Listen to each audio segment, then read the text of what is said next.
Howdy peeps. Today we're going to discuss how to find joy when your life circumstance suddenly and radically changes. Join the Journey Radio starts right now.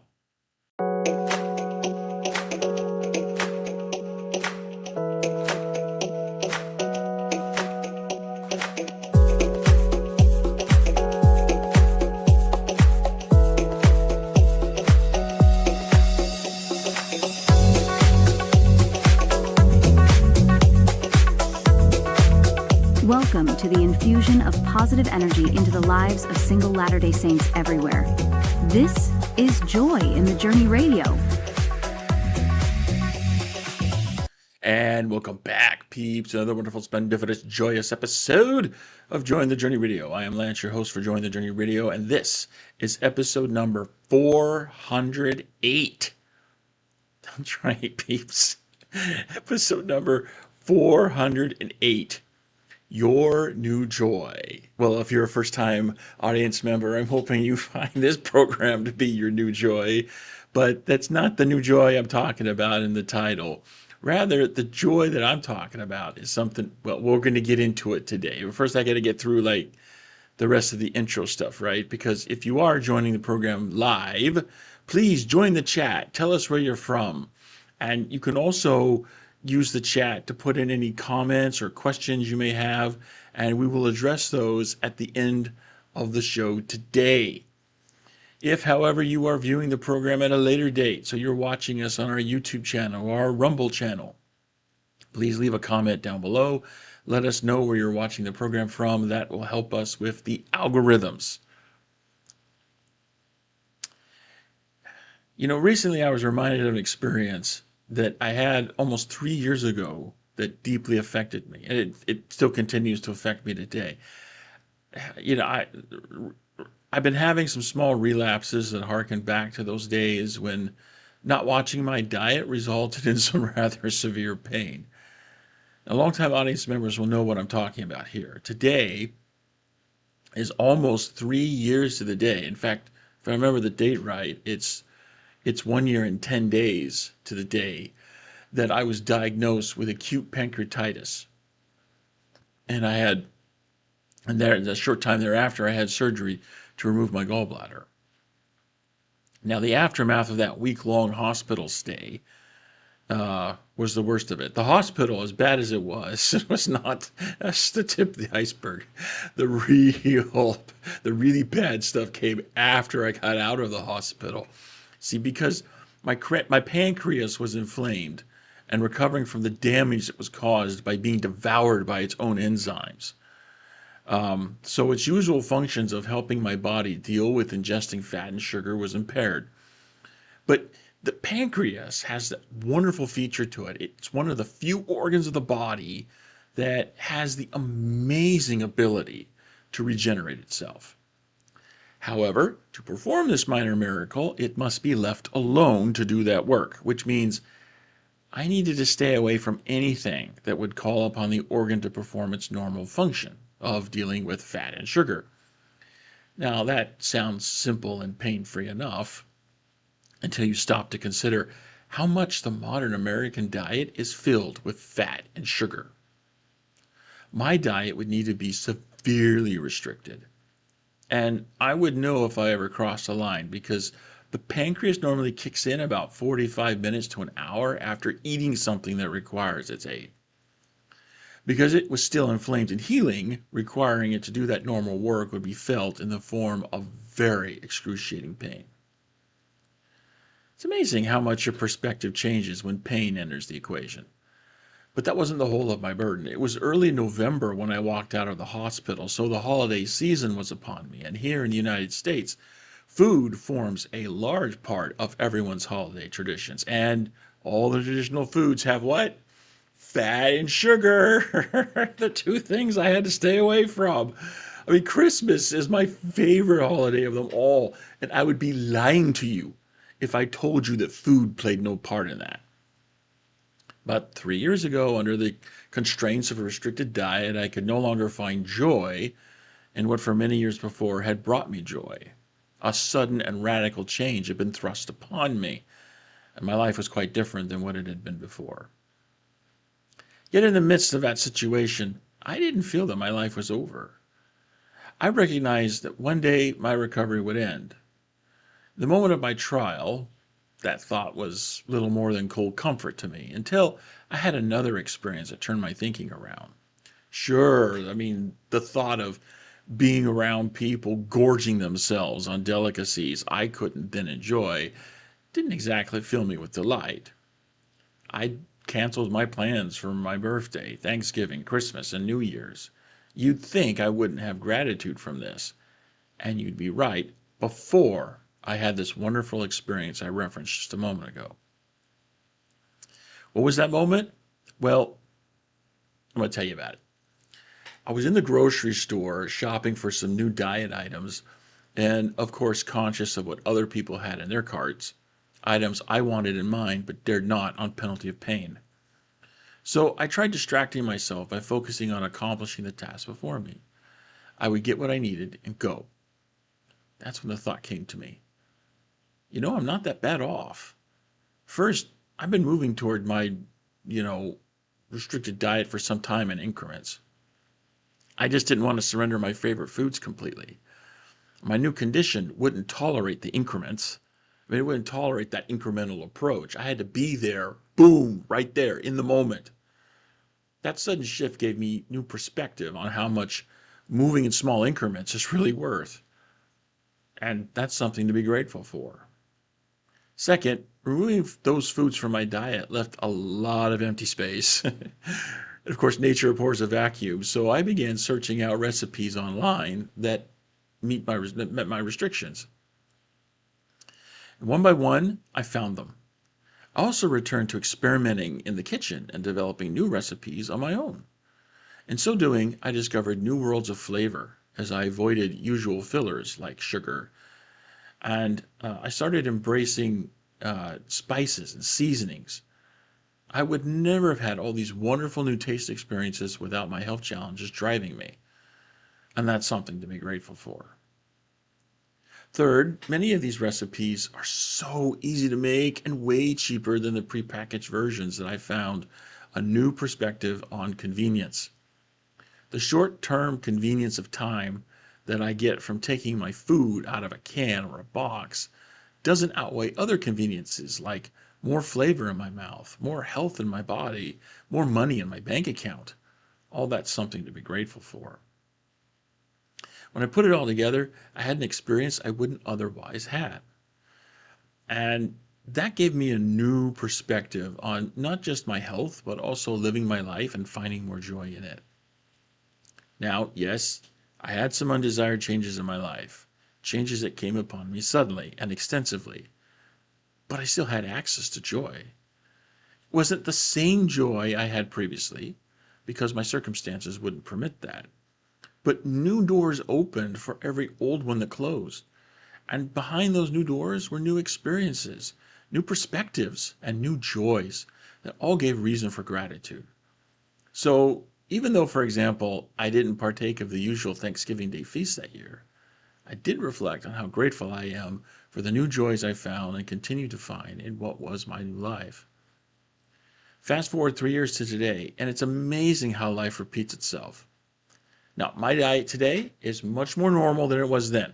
I'm able to enjoy many of my favorite foods once more, although I can no longer eat as much in one sitting as I once did, and that's probably a good thing. But once more, life has turned upside down on me, introducing changes that radically differ from what I thought they would be. Now, if you've been an audience member for some of my more recent episodes, you may have caught some references I've made to challenges in my current life, and I never really went deep into them. But one of those, well, let's say it this way, one of the largest of those challenges that I've been facing is unemployment. As a student, I'm not entirely deprived of income, right? I still have access to loan money, but that loan money that's currently funding me is rather limited. So limited, in fact, that I might not have enough to make ends meet. That makes not having a paycheck rather stressful. I never imagined that I would be reduced to such a state of poverty as I currently face. But I could say the same thing about every other area of my life at present. Everything seems to be going wrong. Nothing seems to be going right, and I never imagined that I would ever be in that sort of situation. With so much apparent failure surrounding me, it's hard not to feel discouraged and depressed until I was reminded of the experience I had 3 years ago. Things didn't seem to be going right then either, and yet I found a way to experience joy. Could what worked for me then work for me once more? Could what worked for me then work for me today? This morning, while engaged in my scripture study, I felt a strong prompting to reread my patriarchal blessing. And as I read those sacred words, I was, of course, looking for context in which to place my current circumstances. I needed solutions to the problems I now face. And I found a solution in renewed perspective. The problems I now face did not even seem to play a part in the summary of my life story as told in my patriarchal blessing. It was as if the storms I now face aren't even a blip on the radar screen of hindsight. If my current challenges, large as they loom right now, are not that great, when viewed in the grand scheme of things, then can I not keep that same perspective in the face of those same challenges? Can I not extract faith that they will pass in their time and hope that better and brighter days will come? Once again, just as I had 3 years ago, I found gratitude. Now, I'm sure the story I've just told about everything coming full circle parallels the story of many LDS singles everywhere. Part of the challenge of LDS singles life is being confronted with life changes that come very suddenly and unexpectedly. What once brought joy now attends pain. Is it really possible to feel joy in the midst of such challenge? I answer with a resounding yes. How is that done? By remembering something that we've talked about time and time again here on Join the Journey Radio. Your focus determines your reality.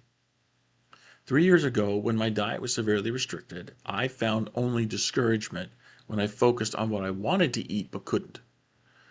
I couldn't relive my old joy because my landscape had changed such that it was no longer permissible. So I adjusted myself to fit my new landscape and found new joys born of new opportunities which the changes in my landscape presented. By shifting my focus to those new joys, I found a new and more welcoming reality in the midst of challenge. Reliving that experience and combining it with the impressions I had this morning from the Spirit teach me, and indeed all of us as well, that I can repeat the results of that experience by applying the same recipe. Instead of focusing on how nothing in my life seems to be going right at the moment, even though it's true, nothing seems to be going right for me right now. I need to shift my focus away from wallowing in the problem and towards working on the solution. And working on the solution is simply another way of saying work. The solution for many of our problems, not just for LDS singles, but for anyone in life, is not the therapy that many adulate, but rather discounted yet good old-fashioned work. Now, don't get me wrong, I got nothing against therapy. In fact, therapy has helped a lot of people overcome significant mental health challenges.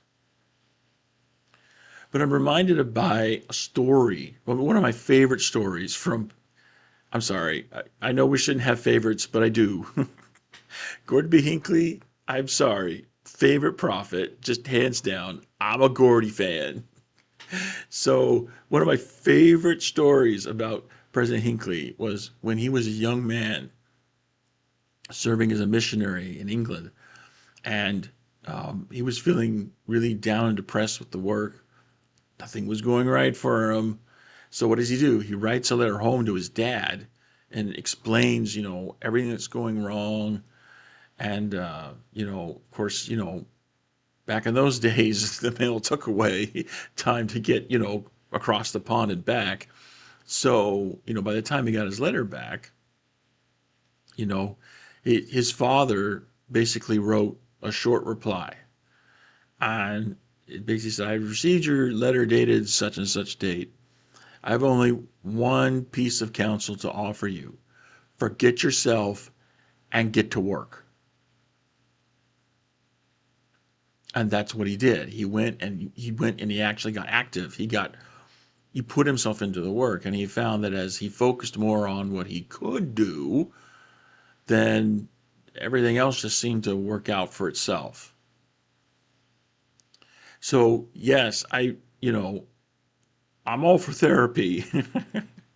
But many seem to think that therapy is the answer when really, not say therapy, like I said, therapy has done a lot of people good, but I think what a lot more of us need a lot more of is good old fashioned work. You will never get as better from a chair as you will on the field where you get back into the game of playing and putting points on the scoreboard of your life. 3 years ago, I found new joy by focusing on the new opportunities that my new life had opened to me. Now, 3 years later, I can find new joy by focusing on the new opportunities that my current life changes have opened up to me. So when you reflect on your life, on the changes that LDS singles life, or even life in general, have forced upon you, how are you responding? Where do you place your focus? Are you focused on the problems, or are you focused on the opportunities? Will you focus on the challenge and the loss of the old joy that the challenge imposes, or will you focus on the opportunities for finding new joy and the changes that your life have brought to you? So, when your situation changes in a way that you really don't want, and especially when those changes are sudden and extensive, please take a moment to consider what you do have and find your new joy. You'll gain new perspectives and new experiences you wish you would have found earlier. And you'll find yourself grateful that you did find them, and that will bring you more joy in your journey. All right, peeps, let's take a look here and see what we got in terms of the chat. So I'm looking at the chat right now, and I'm not seeing any comments or questions. So that's okay. We'll just move on there. So that's all I got for you today, peeps. Thank you, everyone, for listening and helping us out with your attention, because the algorithms, they're going to pay attention to that. So every little bit helps. So if you have something you'd like to say about what we've discussed today, just go ahead and leave a comment down below. If you can leave it in the chat if you're watching, but I'm not seeing anything in the chat, so I'm guessing you don't have any comments. But that's okay, right? But if something comes to you later, just find the video that we're going to post and put your comment there. If you have a topic or a question that you want to see us address in the future, we're happy to help. Just leave a comment down below one of our videos. If there's something we can do to help you overcome the challenges of LDS singles life, then yep, you got it. Leave a comment down below.